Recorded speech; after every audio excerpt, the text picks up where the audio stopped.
Rome, January of 404 AD. The sun has not yet cleared the eastern wall of the Colosseum, but the tunnels beneath the arena floor are already loud with the sounds of preparation. Iron on stone. Leather straps pull tight. The low murmur of men who have learned that talking before a fight is better than thinking. A man named Tetrites is standing in the hypogem, the network of underground corridors and chambers that runs beneath the sand above. He is 31 years old. He has fought 19 times in this arena and survived every bout. He is a mermo, a heavy-ass fighter who carries a gladius short sword and a tall rectangular shield, and wears a helmet with a broad brim and a fish-shaped crest that marks his type the way a uniform marks a regiment. He has killed 7 men on the sand above him. He has been beaten twice, and both times the crowd granted him Scio, the mercy signal that meant he had fought well enough to deserve his life, even in defeat. The scars on his arms and legs are a map of 19 fights, each one a line drawn by a blade that came close enough to open him, but not close enough to finish him. He is among the most experienced gladiators still fighting. That distinction means less than it once did. The arena above him is half full. 20,000 spectators in a building designed for 50,000. The upper tiers are nearly empty. The senators' seats near the arena floor are occupied, but without the density or the energy that Tetrates remembers from his early career. The crowd has thinned the way a river thins during drought, gradually visibly, with a memory of what it once was, making the present diminishment feel like a judgment. The Emperor Honorius is not in attendance. He has not attended the games in years. He is a Christian. He finds the spectacle distasteful. He has said so publicly, but he has not banned it, because banning the games would require a political confrontation with the Roman aristocracy and the Roman public that Honorius, governing from Ravenna rather than Rome, does not have the appetite to provoke. The games continue because they have always continued, because the infrastructure exists, because the trainers still produce fighters and the editors still sponsor spectacles, and the crowds still come diminished, but present, drawn by habit and tradition and a deep Roman conviction that the arena is what makes Rome Rome. Tetrates does not know that today is the last day. He does not know that a monk is sitting somewhere in the stand above him, a man who has traveled from the eastern provinces with an intention that will change everything that happens on this sand. He does not know that the gate he is about to walk through will open for the last time in the history of an arena that has been killing men for over 3 centuries. He knows only what he has always known on the mornings before a fight, that the gate will open, that the sand will be bright after the darkness of the tunnels, that somewhere on the other side of that brightness is a man he has never met who has been trained to open his body with sharpened metal, and that the crowd above them will watch it happen the way crowds have watched it happen in this building since the year 80. When the Colosseum opened its doors and began consuming human lives at a pace that would not stop for 324 years. What happened in the arena that day ended something that had killed an estimated 400,000 people across 5 centuries. The final game, the last men to fight and bleed and die on sand that had absorbed more blood than any ground in human history. Their names survive only in fragments. Their stories have been buried beneath a mythology that transformed the arena from a slaughterhouse into a symbol of ancient glory. This is what actually happened to them. You know the gladiator, or you think you do. The image is so deeply embedded in popular culture that it feels like memory rather than fiction. The muscled warrior standing in golden light. The roaring crowd. The emperor's thumb. The hero who fights for freedom and earns it through combat, so magnificent that even his captors are forced to acknowledge his greatness. That image is a story. The reality was different in ways that matter. By 404 AD, the gladiatorial games were a dying institution, clinging to life through institutional momentum rather than genuine public demand.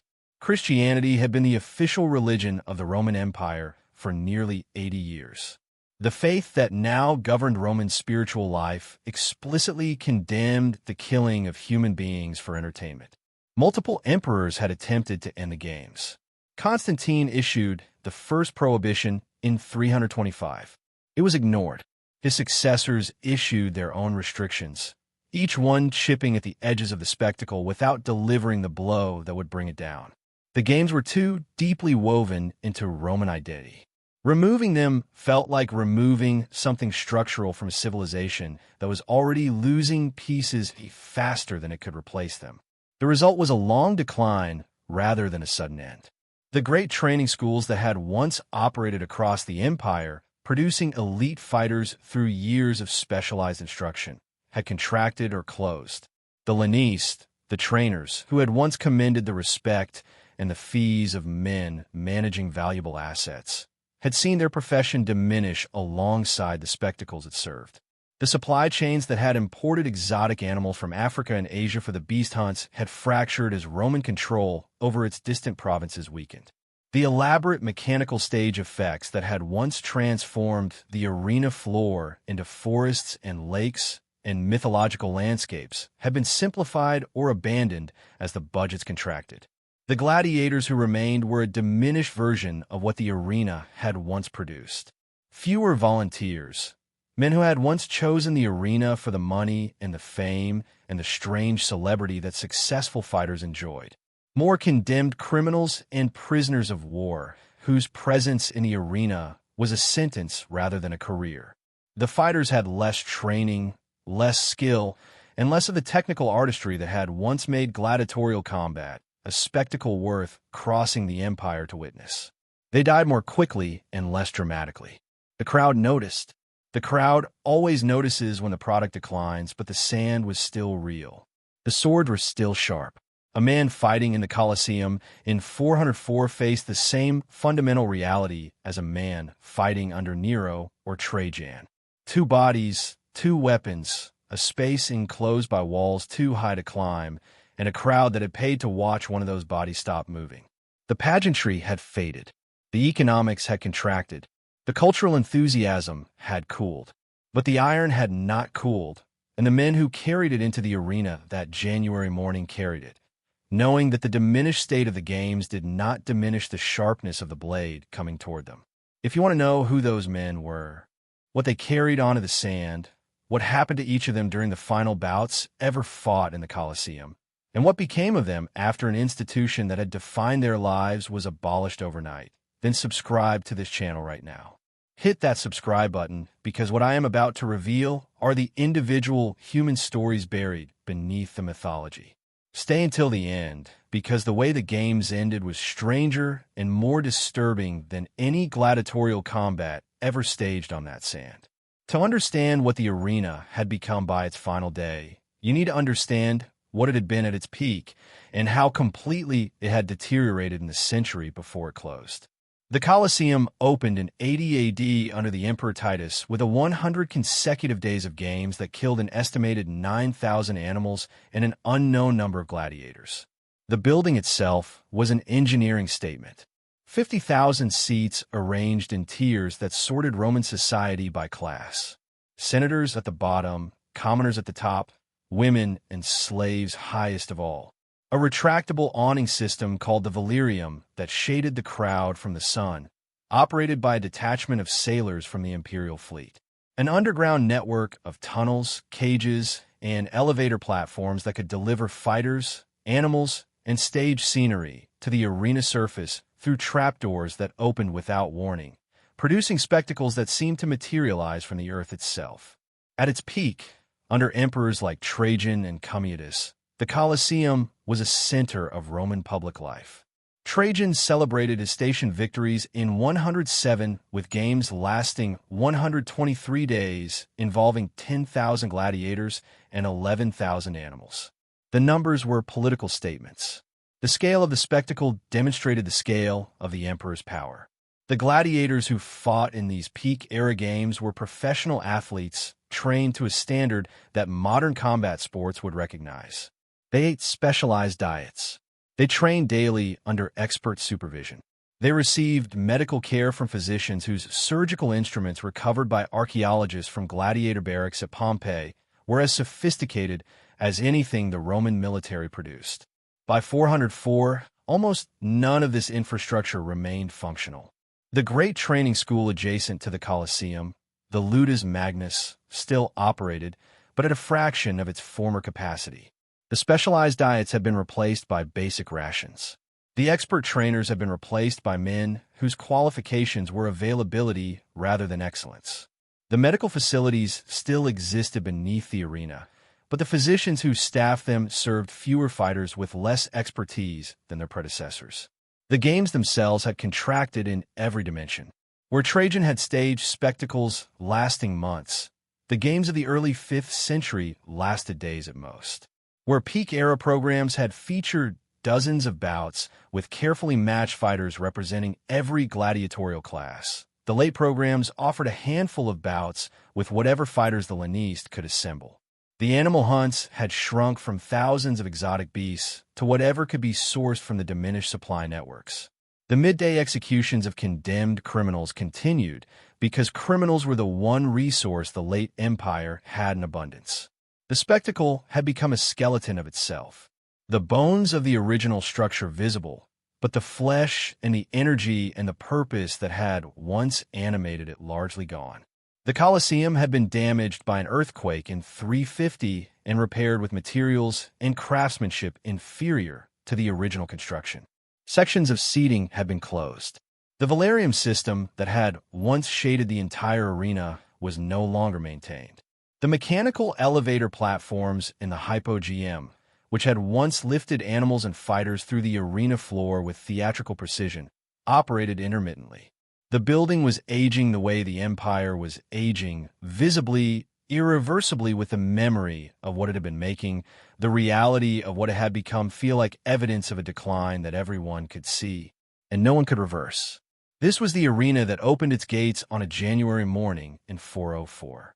Not the Golden Colosseum of Hollywood, not the roaring theater of imperial power at its zenith. A tired building half full of spectators watching a diminished program of fights between men who were the last practitioners of a profession that their civilization had already decided was wrong, but had not yet found the will to stop. The men who walked through the tunnels beneath the arena that morning represented every path that led a human being onto the sand. Some had chosen to be there. Some had been condemned to it. All of them carried weapons. They had been trained to use on bodies identical to their own. The gladiatorial system classified its fighters the way a military classifies its units by equipment, by function, by the tactical role each type played against the type it was designed to face. The Murmillo was the heavy fighter, the anchor of the gladiatorial roster for centuries. He carried a gladius, the short, thrusting sword that had conquered an empire, and a large rectangular shield called a scutum that covered him from shoulder to knee. His helmet was broad-brimmed with a fish-shaped crest, a design so iconic that graffiti artists scratched it into walls across the Roman world, the way modern fans paint team logos on their cars.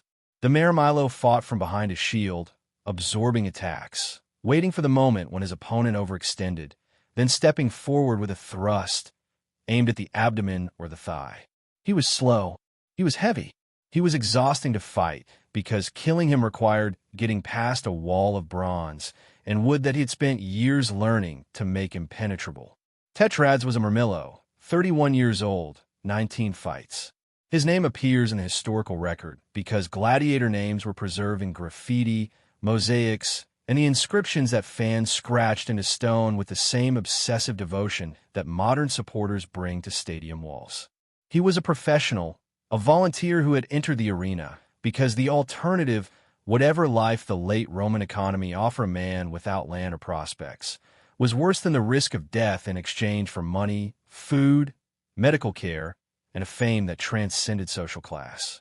The Thrax was the Murmillo's traditional opponent, a lighter fighter carrying a curved blade called a sicca, designed to hook around the edge of a shield and strike the arm or shoulder behind it. His shield was small and square, offering less protection, but more mobility. The Thrax fought with angles and movement, circling the Mormo, looking for the gap between shield and helmet where the Sia could reach flesh. Priscus was a Thrax, older than Tetrites, nearing the end of a career that the records suggest had been long and competent rather than spectacular. A man who had survived by being good enough to win and smart enough to know when winning was not possible and submission was the better choice. The Retiarius was the most unusual fighter in the arena. He carried no sword. He wore almost no armor. His weapons were a weighted net and a three-pronged trident, tools borrowed from fishing and adapted to the business of killing men. He fought at distance, using the net to entangle his opponent and the trident to strike while the opponent was immobilized. If the net missed, the gladiatorius was nearly defenseless at close range against an armored fighter. The class attracted young men because it rewarded speed over strength, and because its dramatic vulnerability made a successful retry famous faster than any other type. Hermes was a retiarius, 19 years old. 2 fights behind him, both victories. He had killed twice. He was new enough that the weight of those killings had not yet settled into the place where experienced fighters learned to store such things. The secure was built to kill the gladiatorius. Heavily armored with a smooth, rounded helmet designed to resist the net's entanglement. He carried a gladius and a large shield, the same equipment as the mermo, but with a helmet that sacrificed visibility for protection. The secure's eye holes were small, barely larger than coins, limiting his vision to a narrow field directly ahead. He fought half-blind, relying on sound and training to track an opponent he could barely see. Columbus was a secular. His designation in the records marks him as a condemned man, a criminal or prisoner of war sentenced to the arena rather than a professional who had chosen it.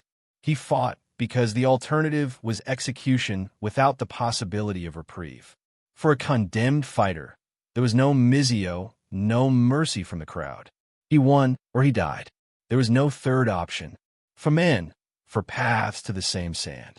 A veteran, a professional, a newcomer, and a condemned man. What happened to each of them that day is the story of the Colosseum's final hours. The night before the games, the gladiators were displayed. The cena libera, the free feast, was a tradition as old as the arena itself.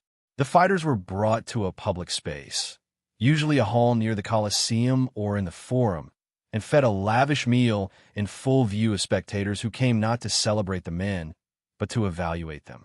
It was a cattle show. The crowd circulated among the tables, assessing builds, studying scars, measuring the confidence or fear in a fighter's eyes. Wagers were placed based on what the spectators observed. A man who ate heartily and met the crowd's gaze was favored. A man who picked at his food and stared at the table was not. Tetrates had attended 18 of these feasts before. He knew how to perform the role the crowd expected. He ate. He drank moderately. He let spectators examine the scars on his arms and told the stories behind them when asked, which they always were, because a gladiator's scars were his credentials, and the crowd read them the way an employer reads a letter of reference. Priscus, the aging Thrax, did the same. 2 veterans performing normally the night before a day that might kill them, managing the crowd's expectations while managing their own fear in whatever private space their experience had taught them to maintain. Hermes the young gladiatorius had attended 2 previous feasts. His inexperience was visible in ways the crowd could read. He ate quickly. He laughed too loudly at things that were not funny. He displayed the nervous energy of a young man who had not yet learned that the performance of calm was as important as the fighting itself. Because a gladiator who appeared afraid attracted a crowd that wanted to see him fail. Columbus, the condemned secular, ate what was placed before him with the mechanical efficiency of a man, fueling a body he might not inhabit tomorrow. The crowd did not linger at his table. Condemned fighters drew less interest because their bouts had predetermined stakes. He would win or die. The crowd could not influence his fate with the Mio signal. There was nothing to wager on except survival itself. The morning began before dawn. The gladiators were woken in their cells beneath the arena and led to the armoring rooms. The process was ritualized to a degree that 3 centuries of repetition had refined into something closer to ceremony than preparation. Each fighter was attended by assistants who knew the equipment of his class the way a priest knows the vestments of his office. Straps tightened in a specific order. Armor pieces fitted in a specific sequence. The helmet placed last because a helmeted gladiator could not see clearly in the dim tunnels and needed his full vision until the final moments before the gate opened. The weapons were inspected by the editor, the sponsor of the games, who who ran his thumb along each blade and tested each trident point and weighed each net in his hands. The inspection was practical rather than ceremonial. A weapon that failed during a bout was an embarrassment to the editor who had sponsored it. The crowd expected clean kills and dramatic combat, both of which required functional equipment. The editor approved the weapons and withdrew. The gladiators were left in the tunnels with their attendants, and with the sounds filtering down from above. As the Colosseum filled, the morning program proceeded above them. Animal displays that had once featured lions and elephants and rhinoceroses imported from across the known world, but that now featured whatever the diminished supply chains could provide. The midday executions condemned criminals killed in the arena as both punishment and entertainment. Comic interludes featuring mismatched fighters whose bouts were designed to provoke laughter rather than awe. The sounds of the crowd's reactions filtered through the stone and sand to the tunnels below. Each cheer and each silence, marking the passage of the program toward the moment when the preliminary acts would end and the gates would open for the men who waited beneath. The gate opened and the sand was blinding. Every gladiator who ever fought in the Colosseum described the same sensation in the graffiti and inscriptions that survive. The tunnels were dark. The arena was bright. The transition between them was a violence done to the eyes that lasted seconds, but that felt like the crossing of a border between one world and another. Below was stone and shadow and the smell of animal cages. Above was light and noise and 50,000 seats, half of them empty today, arranged in a bowl that focused the sound of 20,000 voices into a pressure that a fighter felt on his skin before he heard it in his ears. Tetraites emerged first. The Murmillo's entrance was traditionally unhurried.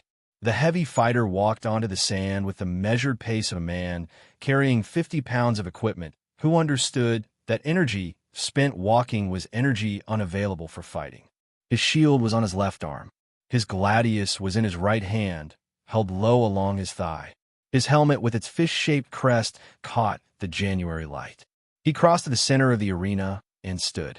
His opponent came through the opposite gate, a 3X whose name does not survive in any record. He is identified only by his class and by his presence on the program for that day. He was younger than Tetra. His equipment was lighter. His curved psyche was already in his hand, the blade catching light along its inner edge. He moved faster than Tetraides because his armor permitted speed that the Murmillo's equipment did not. The contrast was the point. Every gladiatorial pairing was designed to create visual and tactical opposition. The heavy against the light, the shield against the blade, the man who waited against the man who moved. They faced the editor's box and raised their weapons in salute. The ritual words were spoken. The editor dropped the signal, and 20,000 people leaned forward in their seats as two men began the process of trying to open each other's bodies with sharpened metal. The 3X moved first. He circled to Tetraides right away from the shield, probing with short, feinting strikes designed to draw the Murmillo's guard out of position. The Psyche's curve was its advantage and its limitation.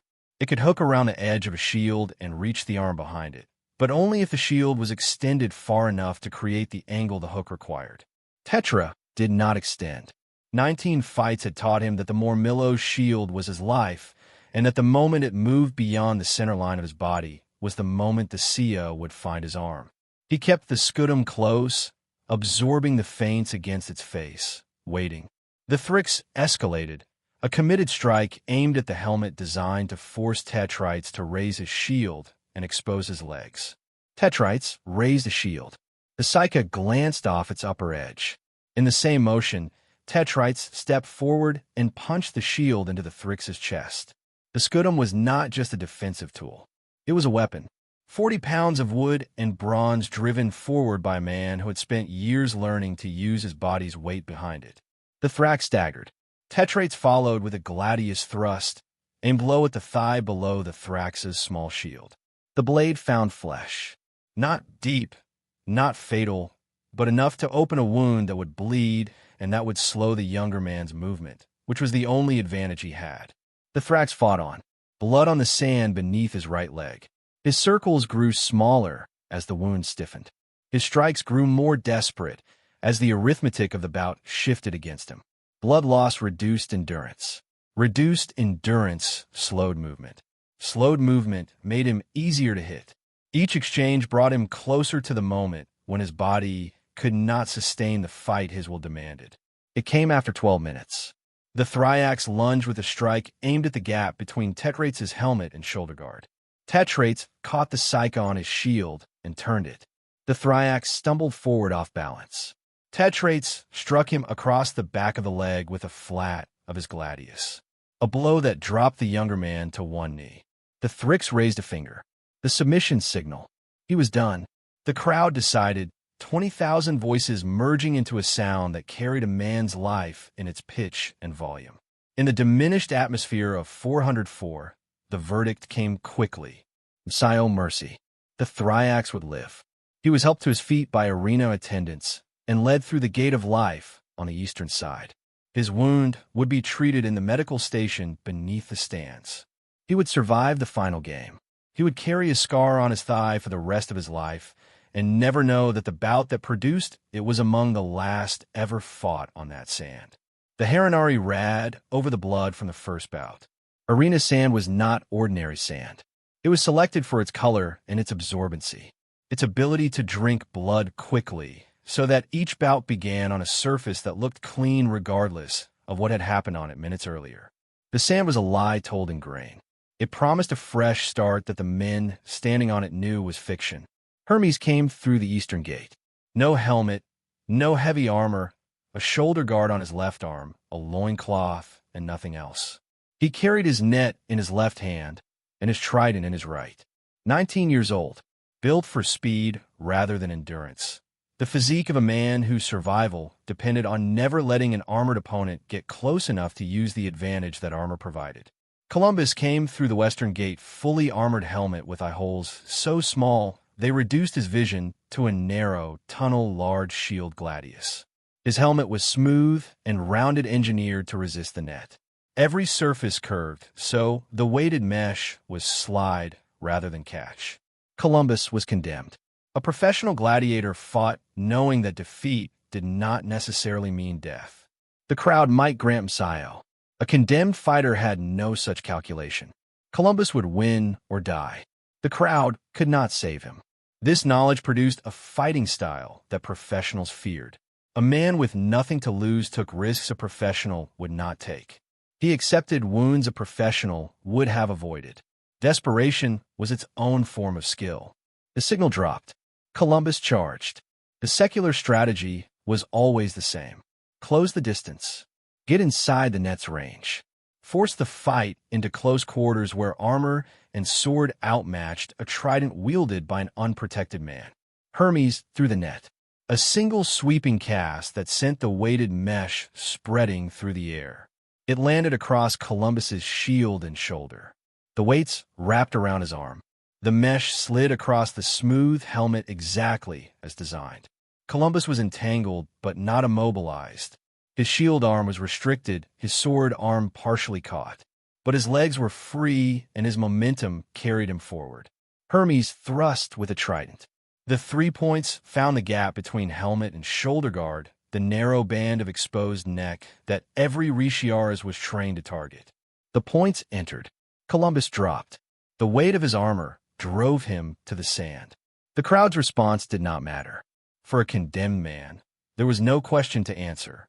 The arena attendants approached with a heated iron pressed to fallen fighters to confirm death. He did not flinch. He was carried through the gate of death on the western side where the dead were stripped of equipment and prepared for disposal. Columbus was the last condemned man the Colosseum would officially consume. His name survives. His crime does not. Hermes stood over the place where the body had fallen. 19 years old. 3 men killed in 3 fights. He raised his trident to a crowd that cheered with a particular enthusiasm reserved for a young fighter who had just proved his previous victories were not accidents. Let me know in the comments what you think it cost a 19-year-old to carry 3 killings, because the arena did not ask what it cost. It only asked if you could do it again. Between bouts, the Colosseum's operational machinery performed the rituals that 3 centuries of killing had refined into routine. The Heronari finished raking the sand. The Libertinari, the death attendants, completed their work in the Spoliarium behind the Gate of Death, stripping Columbus's armor and weapons for reuse and preparing his body for the burial pit outside the city walls where unclaimed dead from the arena were deposited without ceremony. His equipment was valuable. His body was not. The distinction was the arena's final judgment on the men it consumed. In the hypogeum, the surviving fighters waited. Tetrate sat on a stone bench in the corridor outside the armoring room, his helmet beside him, drinking water from a clay cup. His bout was finished. He had won. He would not fight again today. The relief of survival was something he had learned to manage across 19 fights, neither celebrating it visibly nor suppressing it entirely, letting it settle into his body the way warmth settles into stone after the sun moves past. He could hear the sounds above him. The crowd's murmur between bouts, lower and less focused than the roar during combat. The scraping of rakes on sand, the mechanical creak of the elevator platforms being reset for whatever the program required next. Hermes was in the medical station having his hands examined. The net throw has strained his left wrist. An arena physician working with instruments that archaeological excavation has shown were comparable to the best Roman military surgical tools manipulated the joint, testing for fracture or dislocation. Hermes had killed a man 20 minutes earlier. The physician did not ask about that. The medical station treated bodies. What those bodies had done, or what had been done to them on the sand above, was outside the physician's concerns. A wrist was a wrist. A wound was a wound. The arena compartmentalized its operations with the efficiency of any institution that depends on people performing specialized functions without contemplating the larger system those functions served. Priscus was being armored for the next bout. His attendants strapped his 3X equipment with the practiced efficiency of men who had done this hundreds of times. The small square shield fitted to his left arm. The curved Sika placed in his right hand, the greaves buckled to his shins, the helmet with its distinctive griffin crest placed last. Priscus stood in the tunnel and listened to the sounds above him and did what every gladiator did in the minutes before the gate opened. He breathed. He managed whatever was happening inside his chest and his mind through the discipline that years of fighting had installed in him. A discipline that did not eliminate fear, but contained it in a space small enough that it did not interfere with the movements his body needed to perform. The crowd above him was restless in the way that crowds between acts are restless. Their attention unfocused, their energy scattered across conversations and food purchases and the small social transactions that filled the spaces between the violence they had come to watch. The intermission performers had finished. The program was advancing toward the next bout. The editor gave the signal to prepare. In the tunnels below, the gate mechanisms were engaged. The heavy wooden doors that separated the hypogeum from the arena's surface began to move. Priscus heard the gate open before he saw the light. The sound came first, a grinding of iron and wood that every gladiator knew in his body before he knew it in his ears. Then the light, the blinding transition from darkness to sand that never became familiar, no matter how many times a fighter experienced it. Priscus walked toward it. On the other side of the arena, through the opposite gate, another man was walking toward the same light. They had never met. Within minutes, one of them would be bleeding. The crowd settled into its seats. The murmur compressed into silence. The silence compressed into anticipation, and the sand waited, clean and pale, and ready to receive whatever the next few minutes would produce. Priscus entered from the eastern gate. His opponent, a Murmo, whose name survives in fragmentary records, entered from the west. Two veterans. The crowd recognized both of them, not with the frenzied adoration that para-champions had commanded, but with the informed appreciation of spectators who had watched enough combat to recognize competence when they saw it. This bout was different from the one that had killed Columbus. That had been a collision between desperation and youth, decided in minutes by a single decisive strike. This was a negotiation. Two professionals who understood the economics of survival in the arena, conducting a conversation in iron and movement. Each phrase calibrated to communicate without committing, to test without risking, to advance the bout toward a conclusion that satisfied the crowd while leaving both men alive to fight another day. This was the art that the late-era games had nearly lost. The technical sophistication that had once made gladiatorial combat a spectacle worth traveling across the empire to witness. Priscus circled. The Thraex always circled. His curved Sicca required angles that the Murmillo's straight gladius did not. He moved to his opponent's right, away from the large shield, probing the space between the Scudum's edge and the Murmillo's sword arm. The Mare Milo tracked him with small adjustments of his shield, rotating his body to keep the Scudum between himself and the curved blade. The movements were minimal. Neither man wasted energy. Energy was currency in the arena. Every unnecessary step was a coin spent that might be needed later. The exchanges, when they came, were brief and controlled. Priscus struck at the shield to test his opponent's grip. The Murmillo answered with a gladius thrust aimed at Priscus' leading leg, the standard counter that every Murmillo learned in his first months of training. Priscus read it and withdrew. The Mare Milo did not pursue because pursuing Athrax who wanted to be pursued was how Murmillos died. The pattern repeated. Strike, counter, withdrawal, reset. Each exchange lasting seconds. Each exchange providing both fighters with information about the other's timing, reach, fatigue, and habits. The decisive moment came not through a dramatic stroke, but through an accumulation of small advantages. Priscus had identified a pattern in the Murmillo's shield movement, a fraction of a second where the Scudum dipped during the transition between a defensive block and an offensive thrust. The gap was tiny. A lesser fighter would not have seen it. Priscus had been fighting for years. He saw it the way a carpenter sees a joint that is not quite flush. Through expertise so deep it operated below conscious thought. He created the pattern one more time, feinted at the helmet to draw the shield up. Let the Murmo counter with a gladius thrust. Watch the shield dip during the transition and hook the Sicca around its upper edge, curving the blade over the top of the Scudum and catching the Murmillo's sword arm at the wrist. The Sicca's edge opened a wound that ran from the base of the thumb to the middle of the forearm. The gladius dropped to the sand. The Murmillo staggered backward, his weapon hand streaming blood, his shield still raised, but his ability to fight effectively ended by a single cut to the tendons that controlled his grip. The Mare Milo raised his finger. Submission. Priscus stepped back and lowered his Sicca. The crowd deliberated with the casual authority of 20,000 people deciding whether a man deserved to continue breathing. The verdict was quick.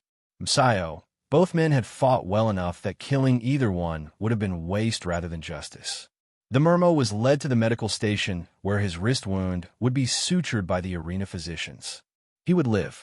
He would likely never grip a gladius with full strength again, but he would live. Priscus walked off the sand through the gate of life. He did not know it was the last time. He did not know that the sand he left behind, freshly stained with his opponent's blood, would never receive the blood of another professional gladiatorial bout. He knew only that he had survived again, one more time. The calculation that every gladiator made after every fight, the quiet arithmetic of still being alive, completed once more in a career that was running out of numbers to count, the program continued. More bouts followed, fought by men whose names the fragmentary sources do not preserve, and whose individual stories are lost in the gap between what happened on the sand and what anyone considered worth recording. The afternoon advanced. The January sun tracked across the open roof of the Colosseum, casting shadows that moved across the sand like a slow hand wiping a surface clean. The crowd thinned further as the day wore on. Spectators who had seen enough left for the baths, or the taverns, or the obligations that pulled them away from the arena before the program concluded. The seats that had been half empty at morning were two-thirds empty by mid-afternoon. And then a man stood up in the crowd and did something that no one in 3 centuries of games had done before. His name was Timicus. He was a monk. He had traveled to Rome from the eastern provinces from a monastery somewhere in the vast Christian network that had spread across the empire in the decades since Constantine made the faith official. He was not Roman. He was not accustomed to the arena. He had come to Rome specifically to see the games because he wanted to witness what he had heard described and what he believed was an abomination before God. the killing of human beings for entertainment, the conversion of death into spectacle, the crowd paying to watch men open each other's bodies while an empire that called itself Christian looked on and applauded. Timaeus did not organize a protest. He did not circulate a petition. He did not write to the emperor or the senate or the bishop of Rome. He did what the simplest and most radical form of opposition has always done. He put his body in the way. During a bout between fighters whose names the sources do not record, Timaeus climbed over the barrier that separated the spectators from the arena floor. He dropped onto the sand. He ran between the two gladiators. He stood in the space where the killing was supposed to happen, and he backed them to stop. The sources do not preserve his exact words. Theodore of Cyrus, the 5th century historian who provides the most detailed account, describes Timaeus as placing himself physically between the combatants and appealing to them in the name of God to put down their weapons. The crowd did not experience a moral awakening. The crowd experienced an interruption. They had paid to watch combat. A man in a monk's robe was standing on the sand, preventing it. The reaction was immediate and it was violent. Spectators began throwing objects, stones, pieces of food, whatever was at hand. The projectiles struck Timaeus from multiple directions simultaneously. He did not leave the sand. He stood where he was, between two armed men who had stopped fighting because a stranger had inserted himself into the space where their swords were supposed to meet. The stoning intensified. Theodore's account is brief. The spectators killed Timaeus. They beat him to death with stones thrown from the stands. A man who had walked onto the sand to stop the killing was killed by the people who had come to watch. He died on the arena floor in the same sand that had absorbed the blood of 400,000 people across 5 centuries. He was not a gladiator. He was not a criminal. He was not condemned. He was a monk who believed that what was happening in this building was wrong and who chose to say so in the only language the arena understood presence. A body on the sand. The arena had always required bodies. Timaeus gave it one more. The last one. The news reached Ravenna within days. Emperor Honorius, who had not attended the games in years, and who governed an empire that was fracturing faster than his administration could manage, received the report of a Christian monk stoned to death by a Roman crowd on the floor of the Colosseum. The political calculation was immediate and it was simple. Honorius was a Christian emperor governing a Christian empire.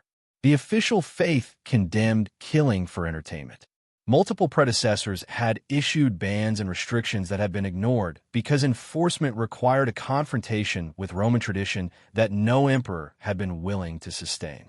But Timaeus changed the equation. A monk was dead, killed by spectators at a pagan entertainment. The optics were catastrophic. The Christian establishment, the bishops and clergy whose support Honorius needed to maintain legitimacy, could not overlook the martyrdom of one of their own on the arena floor. The Roman public, already ambivalent about the games, could not easily defend an entertainment that had killed a man of God for asking it to stop. Honorius issued the decree. The gladiatorial games were banned permanently throughout the empire. The specific language of the decree does not survive in complete form, but its existence and its effect are confirmed by multiple sources. Theodoret credits the ban directly to Timaeus' death. Other historians have argued that the decree was part of a longer series of restrictions and that Timaeus' martyrdom was the catalyst rather than the sole cause. The distinction matters to scholars. It did not matter to the arena. The Colosseum fell silent. The gates that had opened to deliver men onto the sand for over 3 centuries did not open again for gladiatorial combat. The machinery in the hypoeum, the elevators and trapdoors, and cage mechanisms stood idle. The Heronari who had rad blood into pale sand after every bout were not needed. The Libertinari who had stripped the dead in the Spolarium had no dead to strip. The physicians in the medical station had no wounds to suture. The entire infrastructure of killing that the Colosseum had maintained since the year 80, the largest and most sophisticated system of human destruction ever built for the purpose of entertainment, shut down. Not with a final grand spectacle, not with a ceremony, with a monk's body on the sand and a decree from a city 300 m away.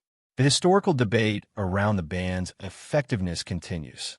Some evidence suggests that gladiatorial activity persisted in provincial arenas for years after Honorius's decree, diminishing gradually rather than stopping abruptly. The empire's ability to enforce edicts had weakened along with everything else. A ban issued from Ravenna might not reach a provincial arena for months, and when it arrived, it might be ignored by local officials who answered to local interests rather than imperial authority. But in Rome itself, in the Colosseum, the evidence is clear. The gladiatorial games ended. The animal hunts continued. The venison spectacles involving the killing of wild animals in the arena persisted for another century after human combat was banned. The last recorded hunt in the Colosseum took place in 523 AD, over 100 years after Timaeus died. The empire could surrender gladiators. It could not yet surrender spectacle entirely. The animals filled the gap, providing the blood and the death that the crowds still desired in a form that Christianity could tolerate, because the victims were beasts rather than men. The moral distinction was convenient. The sand absorbed animal blood as efficiently as it had absorbed human blood. The crowd watched the killing with the same appetite. The only difference was the species dying. Drop a comment about what it means that an empire banned the killing of humans for entertainment and immediately replaced it with the killing of animals for the same purpose. Because the Colosseum did not close when the gladiators left, it simply changed what it killed. The ban ended the games. It did not end the gladiators. The men who had fought in the Colosseum's final program walked out of the arena into a world that had abolished their profession overnight. What happened to each of them is a question the sources answer only in fragments. But the fragments combined with what is known about retired gladiators from earlier periods allow the reconstruction of fates that varied as widely as the paths that had brought them to the sand. Tetrates, the veteran Mare Milo, had survived 19 fights. His name appears in the historical record with enough frequency to suggest genuine fame within the arena's diminished late-era celebrity culture. A man with his experience and reputation had options that lesser fighters did not. Some retired gladiators became trainers at the Lawness schools, passing their knowledge to the next generation. But there would be no next generation. The schools would close. The training grounds would empty. The expertise that men like Teeter had accumulated across decades of fighting would die with the men who carried it, because the civilization that had produced it had decided it no longer wanted what that expertise could do. Some veterans became bodyguards. Wealthy Romans had employed retired gladiators as personal security for centuries, valuing the combination of combat skill, physical conditioning, and the intimidation factor that a man who had killed professionally carried simply by existing in a room. Tetrates likely found employment of this kind. A man who could survive 19 bouts in the Colosseum could protect a senator's household. The skills transferred, the context did not. A gladiator guarding a doorway was using the same body and the same reflexes that had earned him fame on the sand. Applied now to a purpose so mundane that the gap between what he had been and what he had become must have felt like a wound that closed but never healed. Priscus, the aging Thrax, was nearer to the end of his career when the ban arrived. He would have retired soon regardless. The ban simply accelerated a transition that was already approaching. Older gladiators who survived long enough to age out of the arena faced the same limited options as veterans in any era. Some found modest employment. Some received the rudis, the wooden sword that symbolized official discharge and freedom for gladiators who had been slaves. Some lived on savings accumulated from prize money and the gifts that wealthy patrons bestowed on favored fighters. Some simply disappeared into the lower levels of Roman society. Anonymous men carrying extraordinary histories in bodies that no longer attracted the attention those histories had once commanded. Hermes the Yen Reatius had the strangest fate of all. 19 years old, 3 fights, 3 kills. A career that had barely begun before it was permanently ended. He had been trained for a profession that no longer existed. His skills, the net throw, the trident thrust, the footwork that kept an unarmored man alive against armored opponents were useless outside the arena. He was a specialist in a discipline that had been abolished. a young man carrying the muscle memory of killing and the psychological weight of 3 deaths, and no framework in which either the skill or the weight could be put to purpose. The Roman military was an option. The legions were desperate for recruits. As the empire's borders contracted under pressure from every direction, a man who could fight could be trained to fight differently. But a legionary's combat bore little resemblance to the arena's specialized pairings. Hermes would have entered the military as a raw recruit, despite being one of the most dangerous young men in Rome. The unnamed Thrax, who had lost to Tetrites and received Mio, carried a scar on his thigh, and the knowledge that a crowd's mercy had saved his life on the last day mercy was available to give. Columbus carried nothing. He was in the burial pit outside the city walls, stripped of the armor that had not saved him, his body deposited among the unclaimed dead, whose names the arena recorded only for the purpose of accounting for its inventory. The Colosseum did not die when the gladiators left. It aged slowly at first. Then, with the accelerating decay that accompanies abandonment in a civilization that is itself decaying, the animal hunts continued until 523, giving the building another century of purpose after human combat ended. Then those stopped, too. The arena that had hosted continuous spectacles since 80 AD fell quiet for the first time in its existence. The silence must have been strange. A building designed to amplify, sound engineered so that 50,000 voices merged into a single pressure wave that fighters felt on their skin, standing empty. The acoustics that had carried the crowd's verdict to men on the sand now carried nothing but wind and rain, and the sounds of a city that was learning to exist without the thing that had defined it. Earthquakes accelerated the decline. A major tremor in 443 damaged the southern wall. Another in 484 caused further collapse.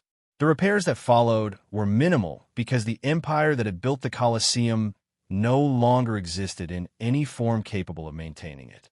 Rome had been sacked by the Visigoths in 410, 6 years after the gladiatorial ban. It would be sacked again by the Vandals in 455. The city's population, which had exceeded 1 million at the empire's peak, collapsed to fewer than 50,000 by the 6th century. The Colosseum stood in a city that could no longer fill it, maintain it, or remember clearly what it had been for. The quarrying began. Romans who needed building materials discovered that the Colosseum was the largest supply of pre-cut stone in the city. The travertine blocks that had held the arena together for centuries were pried loose and carted away to construct churches, palaces, hospitals, and fortifications.